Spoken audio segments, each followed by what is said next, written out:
The Lord be with you. And with your spirit. A reading from the Holy Gospel according to St. Matthew. At that time, Jesus took with him Peter and James and John, his brother, and led them up a high mountain apart. And he was transfigured before them, and his face shone like the sun, and his garments became white as light. And behold, there appeared to them Moses and Elijah talking with him. And Peter said to Jesus, Lord, it is well that we are here. If you wish, I will build 3 booths here, one for you, one for Moses, and one for Elijah.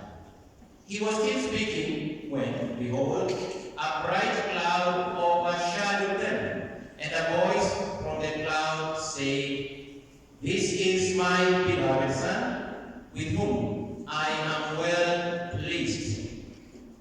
Listen to him.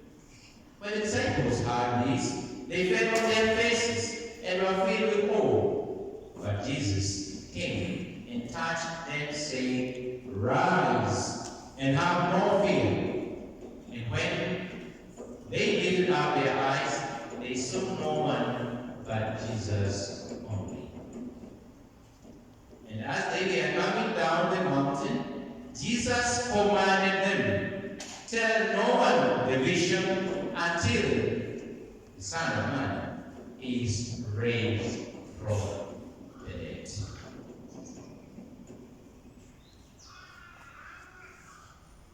The Gospel of the Lord. Praise to you, Lord Jesus Christ. The second Sunday of Lent. The second Sunday when we are invited to come out of our comfort zone. And the theme that I want to share with you this morning is that Lent is a season for mission. A season for mission. Many times we want to see Lent just a season for fasting. Fasting is don't do this, don't eat this. And then we forget that a time like this is a time for action. A time to listen to the call of God, a time to respond, and a time to do what God is inviting us for. Lent, a season for mission. Lent, a season for me and you to answer our call. And this is presented very well from our first reading from the call of Abraham, Genesis chapter 12, and also in our second reading, when Jesus Christ is telling us that when we are called, when we leave our comfort zone, when we leave what we are used to, there is some suffering. Because we are not going to be experiencing what we experienced even there before. And we are called not because we deserve it, not because we are virtuous men and women, but because of the promise of God that He wants us to be in a better place. When Abraham is called, definitely, he is in a place where things are going on well. He has his wealth. Maybe the only thing that he didn't have was children. But God promised him when he's called that He'll bless him. And also bless those who will come after him. He will be a great nation. So Abraham leaves the comfort of his place. He leaves his people. And that is what is called, leave your kindred, come and follow me. Sometimes, when we have responded like that today, although we are in a short break in between semester 1 and semester 2 of 2025-2026, we have come to church. Why have I come to church? What have I come to this church of Christ. I have come so that I may listen. I have come so that I may send. I have come so that I am going to realize my life better as a follower of Jesus Christ. But I may think that because I have come, I have done everything, and therefore I did not do anything more. Yet, even in this setting, the Lord is speaking to you. The Lord is calling you to come out of that comfort zone. The Lord said to Abraham, go from your country to the land that I show you, and I will make of you a great nation. There is a promise, but Abraham has to respond. So when I am called, and when you are called, and we respond, there is a promise. There is blessings that are waiting for us. And many times when we just remain in that level of being called, and we don't respond, and therefore the blessings that are supposed to come with it do not reach our doors. The gospel reading is also telling us how we are going to respond, just like the apostles. Jesus goes up the mountain, Mount Tabor, with 3 apostles. But were there only 3 apostles? He had called how many? 12. But the reason why he goes with these 3, Peter, James, and John, he goes with them so that they can be witnesses that although they were invited, when Jesus called them, come and I'll make you fishers of men. What did it mean to be fishers of men? Should they only be content by following Jesus, seeing that he's healing the sick, raising the dead, he's feeding people with only 5 loaves? No. They are supposed to see the other side of Jesus. Who is this Jesus that they are following? Did he not even sometimes tell them when they follow him, the Son of Man has nowhere to lay his head? Did they understand that? So he goes up the mountain for them, so that they can understand the mission that they are invited to.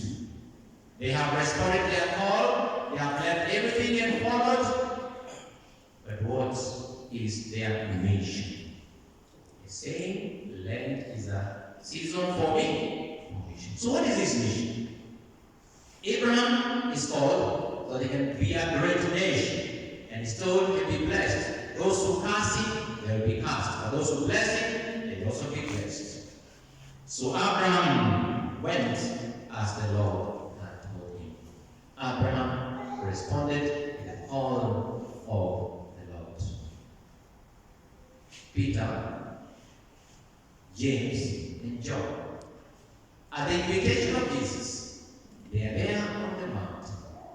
Maybe they thought it was just a usual excursion, but on the mountain, they see the face of Jesus shine and change. He is transfigured before them. His garment become white as light. And this must have taken them by surprise. What will they see? What is this? What is this vision?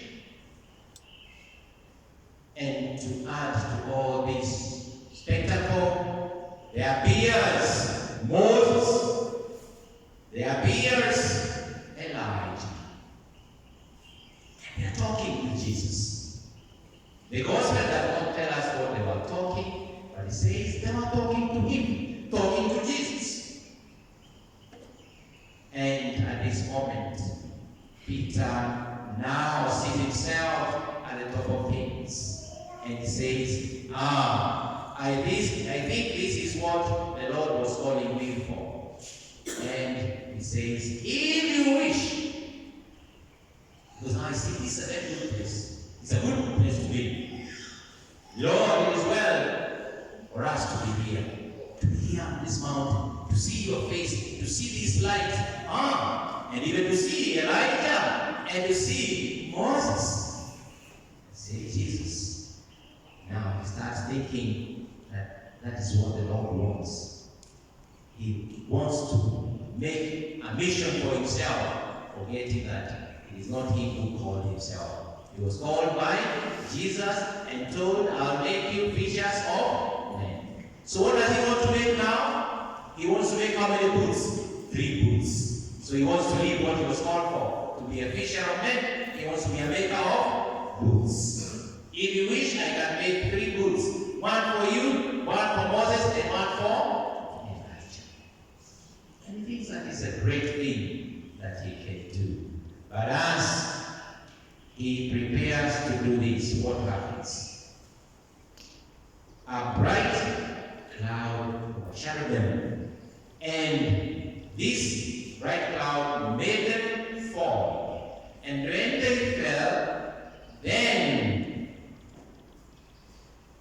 their mission is about to be unfolded. If you go to the end of the reading of the Gospel, Jesus, as they come down, is telling them, tell no one the vision until the Son of Man is raised from the dead. In other words, their mission is not of building booths, but the mission of spreading the good news of the resurrection of Jesus Christ. At the beginning of LENT, on Ash Wednesday, we say that these 40 days are important for us so as we can prepare to celebrate the great events of Easter, the Passion, the death, and the resurrection of Jesus Christ. And this is what Jesus is inviting Peter, James, and John, and even us to go and proclaim the resurrection. But before then is when the cloud comes. They are going to do this at the right time, not on top of the mountain. It is going to be done after the resurrection of Jesus Christ. And therefore, when they are there, almost like dead, and not knowing what to do, Jesus touches them and tells them what? Rise and have no fear. In other words, one of the conditions, or the terms and the conditions of their mission was to rise and to be courageous, to go and face what was ahead of them. Rise and have no fear. Maybe here in this church, and you think that you have been called by Christ, but yet you have not accepted to rise. You have not accepted to be a brave person. You're still timid, you're still coward. When are you going to accept this mission? They are not going to remain on the mountain. And that's why they have to rise. And they have to go down the mountain. They have seen the glory of Jesus. They have seen him in a different light. His face shining, his clothes bright. They have seen Elijah. And what Elijah was speaking was about the prophets, or the prophets. What Moses was speaking about is about the law that was given on Mount Sinai. So the 3 books, as Peter is seeing them, one was to contain the glory of Jesus, the other was to contain the commandments brought by Moses, and the other was to contain the prophecies. But while he's thinking that and the cloud comes, now the mission comes out clear. And the mission is not given by Jesus, but the mission is given by God the Father. A voice from the clouds. A voice from the clouds. A bright cloud overshadowed them. And the voice of the cloud said, "This is my beloved Son. He who is accompanying you is my beloved Son, with whom I am well pleased."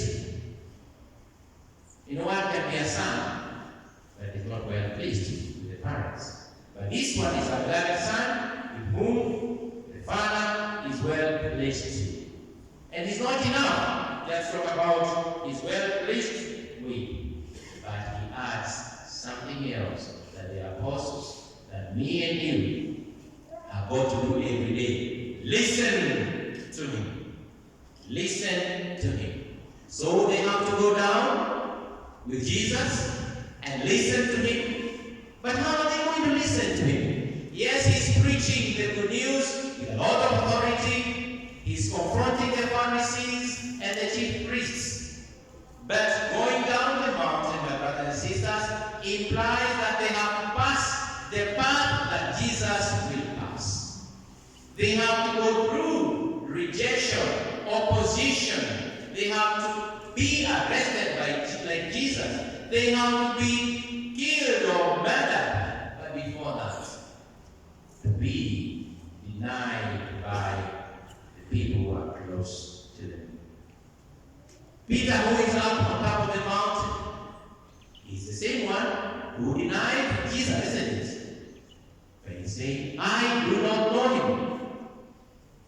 I do not know this man. And again, to be betrayed with a kiss by, again, another disciple and a friend, Judas, when he brought the people to arrest him, he kissed Jesus. And Jesus tells him, do you betray the Son of Man with a kiss? And of course, you have received money, that is silver coins. This vision will help them, Peter, James, and John, and the other disciples, to be able to follow the path of Jesus, and this is what me and you are called to. Are we ready for the opposition? Are we ready for the rejection? Are we ready for the arrest? Even when we betray Jesus, even when we deny him, remember, he is full of mercy, he will still forgive us. May your merciful love be upon us, for we hope in you, O Lord. Yes. So thank you for Lent. It's not only time we say, fast, we pray, we give alms. It's a time also of action. That is why Peter, John, and James have to go down the mountain. Today, I am called to go down the mountain. You are called to go down the mountain. Jesus is touching you and telling you, rise and do not fear. The times we fear, we just want to remain in our comfort zone. The Lenten campaign, as we shall hear at the end of Mass, today, the second Sunday, the second week of the Lenten campaign, the theme is ballooning debt over taxation. Who is being taxed? Ask the parents. Who is suffering because of the debt of our country? It is us in our generation.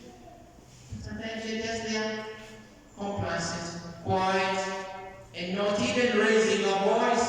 Remember, at baptism, we received the gift of prophecy, and therefore, the Lenten campaign is calling us.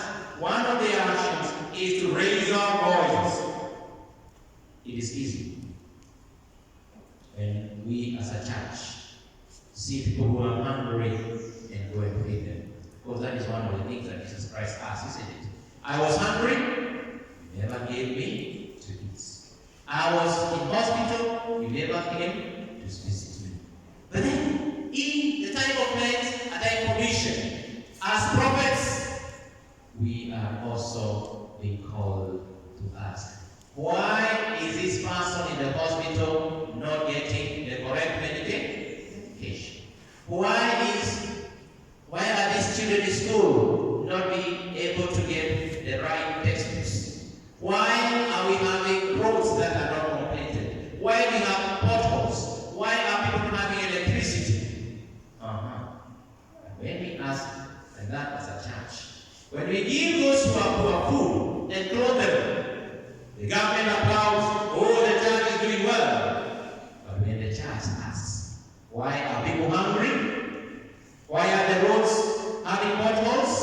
Why don't we have enough medicine in our hospitals? Why is the SHA or the chief not working? Then the church saying, kanisa inaingiza siasa. Kama ni kuingiza siasa, it is that prophetic voice that me and you are supposed to raise. Not just to remain on the mountain.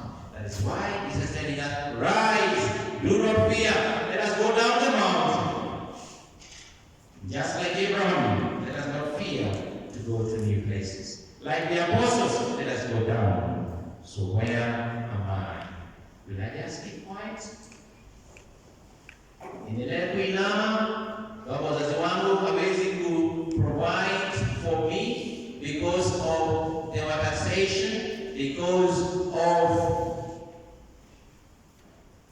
their pay slips not being enough to support us? Just keep quiet. Ni sawa tu. Do I have to belong to the government of the broad list so that my MP can make the roads in my constituency? Am I not a citizen? So will I only receive the good things just because I say 1 term or 2 terms? Is it my right to be served by the government?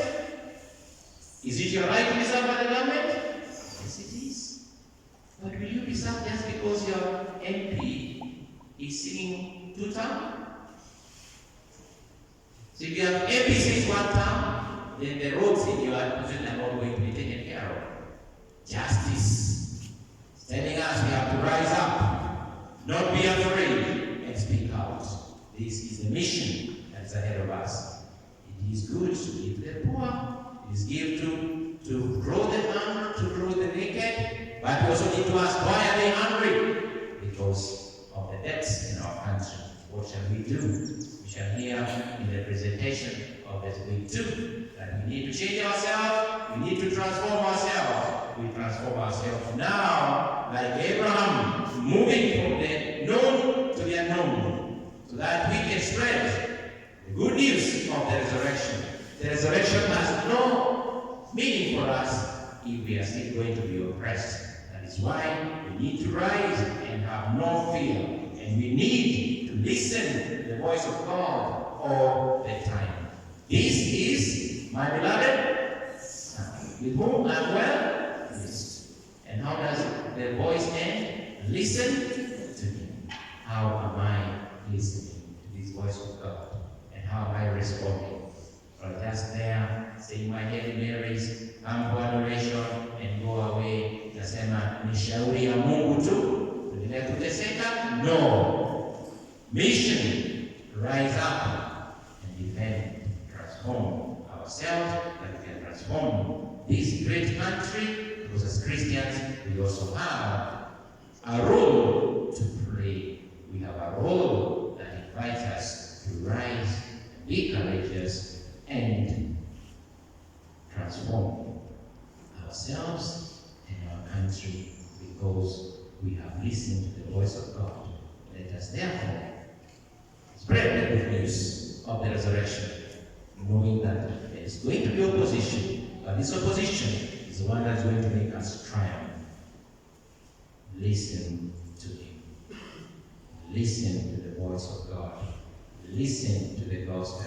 Spread the gospel far and wide without fear or favor. Pilgrims of hope,